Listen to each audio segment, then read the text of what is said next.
অন্য একদিনের ঘটনা আবু দারদা রাদিয়াল্লাহু থেকে বর্ণিত। তিনি বলছেন, কুনতু জালিসান ইনদা নবী সাল্লাল্লাহু আলাইহি ওয়াসাল্লাম ইয আকবালা আবু বকর আখিযান বিতরাফি সাওবিহি হাত্তা আবদা আন রুকবাতিহি। তিনি বলছেন যে আমি একদিন আল্লাহ রাসূল সাল্লাল্লাহু আলাইহি ওয়াসাল্লামের সাথে বসেছিলাম এক মজলিসে। আমরা এই সময় আমরা দেখলাম যে আবু বকর আসতেছেন কিভাবে, উনি ওনার হাত দিয়ে একটা কাপড় এক সাইড উঁচু করে আসতেছেন। এতে করে হয়েছে কি, হাঁটু বের হয়ে গেছে। ওই যে আমাদের বাংলাদেশিদেরও কিন্তু লুঙ্গি পরা অভ্যাস, লুঙ্গি অনেকে দেখবেন হাঁটার সময় একদিকে উঠিয়ে থাকে, হাঁটু দেখা যায়। তো আবু বকর খুব জোরে আসতেছেন এবং এক হাত দিয়ে তার কাপড়ের অংশ ধরে আসতেছেন, হাঁটু বের হয়ে গেছে।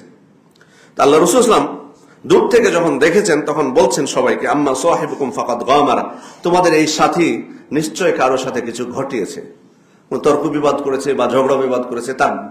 তার অবস্থা দেখে আল্লাহ রাসূল সাল্লাল্লাহু আলাইহি ওয়াসাল্লাম বুঝে গেছেন যে কিছু একটা ঘটিয়ে আসতেছে, রেগে আসতেছে বা যেভাবে হোক স্বাভাবিক অবস্থায় আসছেন না। এরপর আসলেন আবু বকর রাদিয়াল্লাহু আনহু, এসে বলছেন ইন্নী কানা বাইনি ওয়া বাইনা ইবনুল খাত্তাব শাইউন ফাআসরা'তু ইলাইহি সুম্মা নাদিমতু ফাসালতু উমর আন ইয়াগফির লি ফাআবা আলাইয়া ফাআকবালতু ইলাইকা। আল্লাহ রাসূল, আমার এবং উমর ইবনুল খাত্তাবের মধ্যে কোন একটা বিষয় নিয়ে কথা কাটাকাটি হয়, তর্ক বিতর্ক হয়। তো এতে আমি একটু তাকে কড়া কথা বলে ফেলি। উনি স্বীকার করছেন যে আমি উমরকে একটু কড়া কথা, কটু কথা বলে ফেলি তর্ক বিবাদ করতে যে। এরপরে আমি আমার ভুল বুঝতে পারি যে আমি একটু কঠিন কথা বলে ফেললাম উমরকে। তারপর আমি তার কাছে ক্ষমা চাইলাম, কিন্তু উনি ক্ষমা আমাকে করলেন না, ক্ষমা করেননি। তাই আল্লাহ রাসূল, আমি আপনার কাছে চলে এসেছি। তখন আল্লাহ রাসূল সাল্লাল্লাহু আলাইহি ওয়াসাল্লাম বলছেন, ইয়াগফিরুল্লাহু লাকা ইয়া আবু বকর, আবু বকর আল্লাহ তোমাকে ক্ষমা করে দিবেন। সালাসান, তিনবার আল্লাহ রাসূল সাল্লাল্লাহু আলাইহি ওয়াসাল্লাম বললেন যে আল্লাহ তোমাকে ক্ষমা করে দিবেন। এর কিছুক্ষণ পর উমর ইবনুল খাত্তাব তিনি নিজেও অনুতপ্ত হয়েছেন। সবাই তো ছিলেন আসলে কলিজার টুকরা, আসলে কঠিন হলেও ইসলামের জন্য ছিলেন কঠিন, দ্বীনের জন্য ছিলেন কঠিন।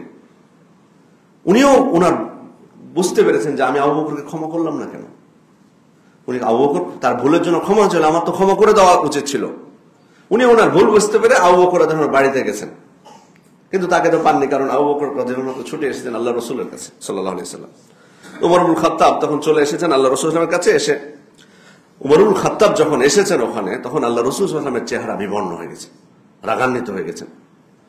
এই বিষয়টা কিন্তু আবু বকর রাদিয়াল্লাহু আনহু বুঝতে পেরেছেন যে আল্লাহ রাসূল উমর রাদিয়াল্লাহু আনহুর উপর রাগান্বিত, ক্ষমা করেননি। তাই আবু বকর রাদিয়াল্লাহু আনহু পরিস্থিতি বুঝে উনি তখন নতজানু হয়ে আল্লাহ রাসূল সাল্লাল্লাহু আলাইহি ওয়াসাল্লামকে রিকোয়েস্ট করছেন, ইয়া রাসূলুল্লাহ ইন্নী কুনতু আযলাম, আল্লাহ রাসূল আমি তো অন্যায়টা প্রথমে করেছি, কটু কথা তো আমি ওমরকে বলেছিলাম, আপনি রাগ করছেন কেন ওমরের উপর, অপরাধটা তো, অন্যায়টা তো প্রথমে আমি করেছি, বারবার বলছেন।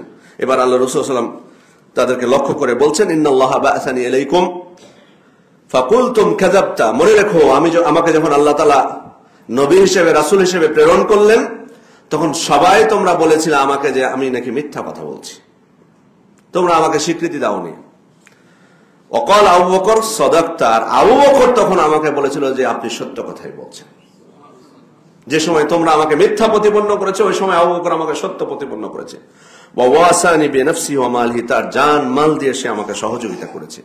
ফাহাল আনতুম তারিকু লি সাহিবি, সুতরাং আমার কারণে, আমার সম্মানে আমার সাথীকে কি তোমরা একটু নিষ্কৃতি দিবে? তার যদি অপরাধ করেও ফেলে তাকে একটু ক্ষমা করা যায় না, ক্ষমা সুন্দর দৃষ্টিতে দেখা যায় না? যেহেতু তার অনেক অবদান আছে আমার জন্য, ইসলামের জন্য, একটু তাকে নিষ্কৃতি দেওয়া যায় না? রাবী বলছেন যে তারপর থেকে আবু বকর রাদিয়াল্লাহু আনহুকে আর কষ্ট দেওয়া হয়নি।